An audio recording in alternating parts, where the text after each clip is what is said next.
नमस्कार बंधुरा mister and Mrs cooking आर्टे आपनादेर सकलके जानाई स्वागत। आज के चले एसेছি नतून एक रेसिपि निये एकदम यूनिक और भिन्न स्वादे। एखन तो ठांडाटा अनेकटाई कमे गेছে और गरमकालेও चले आसছে।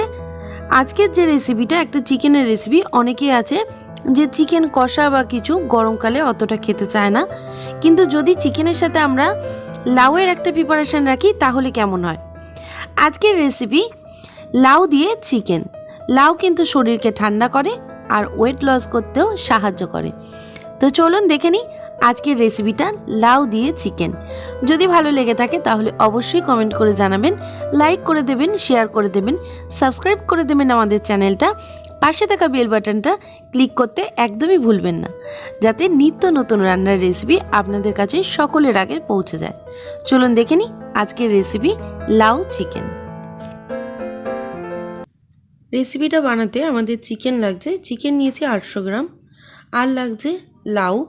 লাউ নিয়েছি এখানে 200 গ্রাম মতো, আর নিয়েছি একটা বড় টমেটো, একটা বড় পেঁয়াজ, 6-7টা রসুনের কোয়া, আদা, আর নিয়েছি এখানে কাঁচা লঙ্কা, 4 মগজ, কাজু, 3-4টে কাজু নিয়েছি, 1 টেবিল চামচ মতো নারকেল কোড়া, আর নিয়েছি 4 টেবিল চামচ মতো টক দই, হলুদ, নুন, চিনি, কাশ্মীরি রেড চিলি পাউডার আর চিকেন মশলা।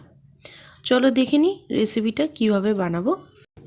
তার আগে আমি লাউটাকে পেস্ট করে রেখে দিচ্ছি, তারপরে কিন্তু আমি চিকেনটা মাখিয়ে 10 মিনিটের জন্য রেখে দেবো। চলো আগে লাউটাকে পেস্ট করে নিই, তারপরে চিকেনটা আমি দেখাচ্ছি যে কি কি উপকরণ দিয়ে সেটাকে আমরা মাখিয়ে রেখেছি। আমরা এখানে চিকেনটাকে মাখিয়ে রেখে দিচ্ছি, তার জন্য নিয়ে নিচ্ছি এর মধ্যে নুন, আর দিয়ে দেবো হলুদ। আমি পরে আবার হলুদ দেব, আমি এখানে অল্প পরিমাণ হলুদ দিয়ে আমি এটাকে মাখিয়ে রেখে দিচ্ছি।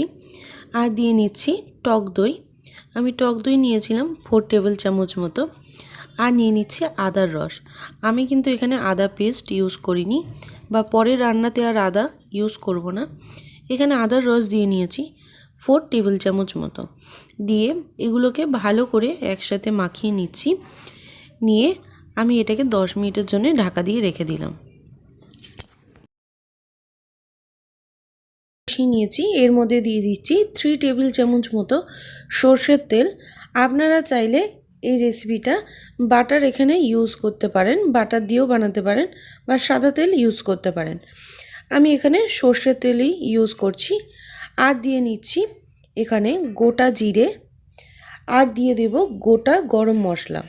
গোটা গরম মশলা এখানে নিয়েছি এলাচ, দারচিনি, লবঙ্গ, আর দিয়ে দিয়েছি একটা শুকনো লঙ্কা। এবার দিয়ে দেব এর মধ্যে যে রসুনগুলোকে আমরা নিয়েছিলাম সেগুলোকে আমরা চপ করে কেটে নিয়েছি, সেই রসুনটা দিয়ে দিয়েছি। আর দিয়ে দেব পেঁয়াজ, আমি এখানে পেঁয়াজ একটাই ইউজ করেছি, আমি কিন্তু 800 গ্রাম চিকেন নিয়েছি, এর মধ্যে কিন্তু আমি বেশি পেঁয়াজ ইউজ করিনি, একটা পেঁয়াজই ইউজ করেছি, একটা বড় পেঁয়াজ। দিয়ে এটাকে ভালো করে একটু কষিয়ে নিচ্ছি, যাতে পেঁয়াজ রসুনের কাঁচা গন্ধটা না থাকে। আর দিয়ে দেব টমেটো পেস্ট, আমি টমেটোটাকে পেস্ট করে নিয়েছি, নিয়ে এর মধ্যে দিয়ে দিয়েছি। দিয়ে এটাকে একটু ভালো করে নেড়ে নেব।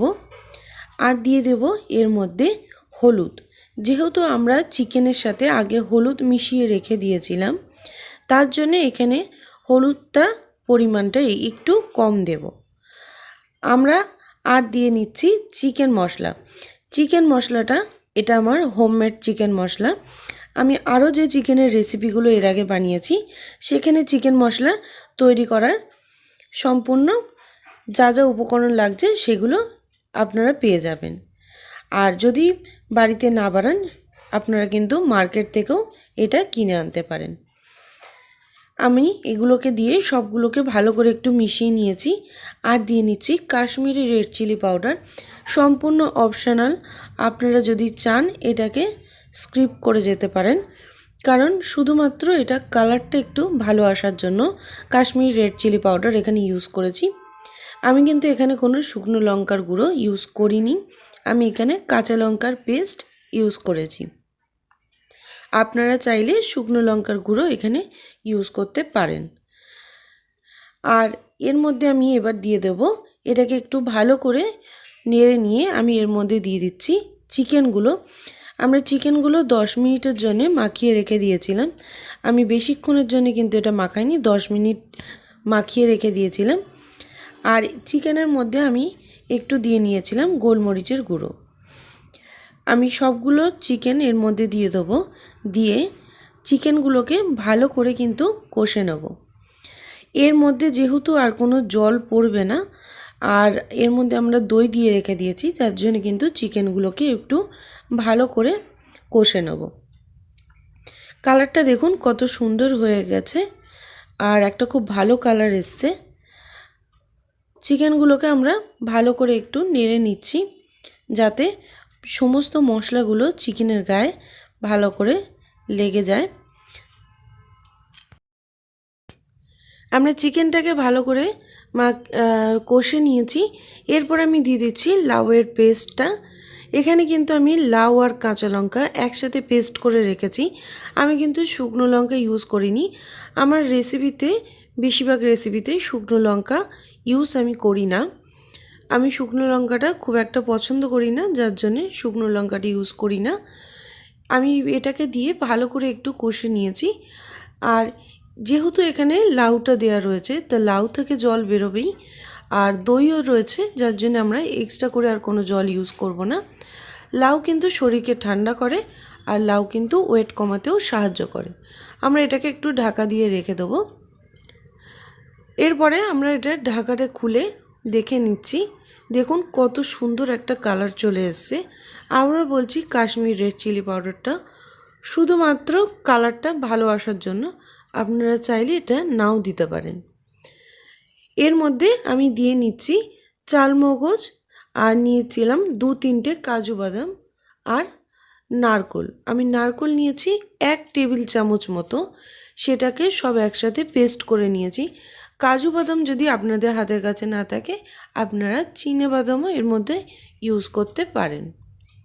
আর নারকোলটা সম্পূর্ণ অপশনাল, যাদের নারকোল খেলে প্রবলেম হয় তারা কিন্তু নারকোলটা নাও দিতে পারেন। আমি এর মধ্যে দিয়ে এটাকে একটু মিশিয়ে দিয়েছি। এরপরে দিয়ে দিচ্ছি গরম মশলার গুঁড়ো, দিয়ে আমি গ্যাসটাকে অফ করে ঢাকা দিয়ে রেখে দেব কিছুক্ষণের জন্য। আমরা ঢাকাটা খুলে দেখে নিচ্ছি। 2 থেকে 3 মিনিটের জন্য আমরা এটাকে ঢাকা দিয়েছিলাম। দেখুন কত সুন্দর হয়েছে, আমি কিন্তু কোনো জল ইউজ করিনি, আর খুব সুন্দর একটা কালার চলে এসেছে। চিকেনগুলো অনেক সফট হয়েছে। আমি ওপর থেকে তেলটাকে তুলে নিয়েছি, দিয়ে এর মধ্যে একটু ওপর থেকে ছড়িয়ে দিয়েছি। রেডি হয়ে গেছে আমাদের আজকের সুন্দর একটা রেসিপি, লাউ দিয়ে চিকেন। লাউ দিয়ে চিকেনের রেসিপিটা যদি ভালো লেগে থাকে তাহলে অবশ্যই কমেন্টের মাধ্যমে জানাবেন, লাইক করে দেবেন, শেয়ার করে দেবেন, সাবস্ক্রাইব করে দেবেন, আর পাশে থাকা বেল বাটনটা ক্লিক করতে একদমই ভুলবেন না, যাতে আমাদের নতুন নতুন রান্নার রেসিপি সবার আগে আপনাদের কাছে পৌঁছে যায়। আজকের মতো রেসিপিটা এখানেই, আবারও ফিরে আসবো নতুন কোনো রেসিপি নিয়ে।